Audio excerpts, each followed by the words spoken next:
நட்பாக நூலிடை கொதிப்பேறும் நிலை என்னவோ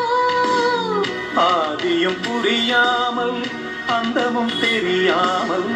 காதலில் அரங்கேறும் கதையல்லவோ மாதுளம் கனியாட மலராட கொடியாட மாதுளம் உறவாடும் கதையல்லவோ வாலிபம் தடுமாற ஒரு போதை தலைக்கேற வார்த்தையில் விளங்காத சுவையல்லவோ